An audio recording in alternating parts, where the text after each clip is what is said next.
നമസ്കാരം, ഞാൻ ഋത്തുമ്മയാണ്. ഉള്ളിച്ചോറുണ്ടാക്കുന്നത് എങ്ങനെയാണെന്നുള്ളത് നിങ്ങൾക്ക് പറഞ്ഞുതരാം. ആദ്യം ഒരാൾക്ക് കഴിക്കാനുള്ള ചോറെടുത്ത് വെച്ചു. അതിന് ശേഷം നമ്മൾ ഒരു ചെറിയ ചട്ടി അടുപ്പത്ത് വെച്ചിട്ട് അതിലോട്ട് ഒരു സ്പൂൺ നെയ്യാണ് ഒഴിച്ചേക്കുന്നത്. അപ്പോൾ നെയ്യ് ചൂടായി വരുമ്പോഴത്തേക്ക് നമ്മളതിലേക്ക് 10 ചുവന്നുള്ളി അരിഞ്ഞതാണ് ഇട്ട് കൊടുക്കുന്നത്. അത് വലിയ ഉള്ളിയായതുകൊണ്ട് ഞാൻ 10 എടുത്തിട്ടുള്ളൂ.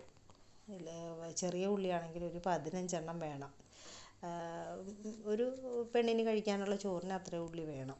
അത്രയും എടുത്തിട്ട് നമ്മൾ നന്നായിട്ട് വഴറ്റണം. നന്നായിട്ട് അതിന് ഉപ്പിട്ട് കൊടുക്കണം. ഒരു പാകത്തിനുള്ള ഉപ്പ് ഇട്ടിട്ട് അതിനെ ഉപ്പിട്ട് വഴറ്റുമ്പോൾ വേഗം അത് ബ്രൗൺ കളറായി കിട്ടും. അതിന് വേണ്ടിയിട്ടാണ് ഉപ്പിടണം ഇപ്പം തന്നെ. അപ്പോൾ ഉപ്പിട്ട് നന്നായിട്ട് വഴറ്റി ഇതേപോലെ തന്നെയൊക്കെ ചെയ്താൽ നല്ല ടേസ്റ്റോടെ നമുക്ക് കഴിക്കാൻ പറ്റും. നല്ല ഒരു റെസിപ്പിയാണ്. അപ്പോൾ ഇച്ചിരി നെയ്യ് പോരാഴികയുണ്ടായിരുന്നു.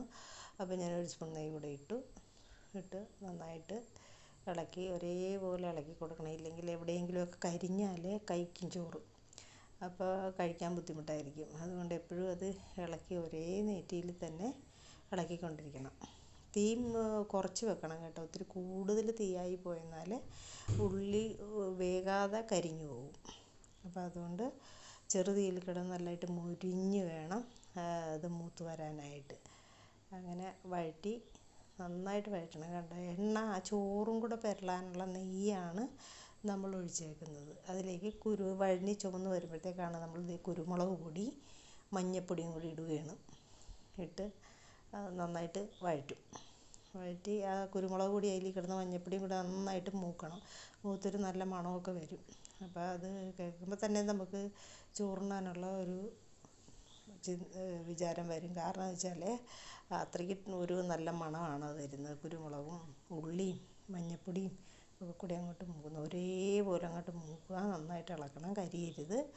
കരിഞ്ഞ് പോകരുത്. നിറം മാറാതെ ഇളക്കിക്കൊണ്ടിരിക്കുക. തീ കുറച്ച് വെക്കണം. തീ കൂടിപ്പോയെന്നാൽ കരിയാൻ സാധ്യതയുണ്ട്. അതുകൊണ്ട് നന്നായിട്ട് തീ കുറച്ച് വെച്ചിട്ട് വേണം വഴറ്റാനായിട്ട്.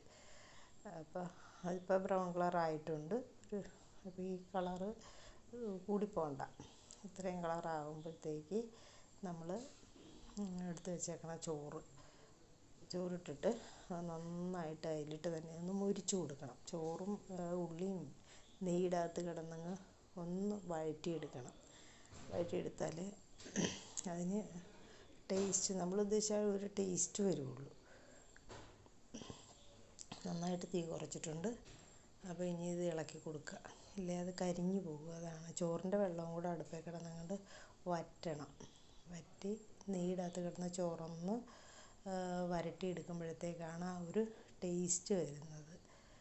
അപ്പോൾ ഇങ്ങനെ ഒന്ന് ചെയ്ത് നോക്കണം കേട്ടോ. ഇത് പ്രസവിച്ച പെൺപിള്ളേർ എത്ര വേണ്ടെന്ന് പറഞ്ഞാൽ ഇത് കഴിക്കാൻ കൊടുത്താൽ അവരിത് മുഴുവനും കഴിക്കും.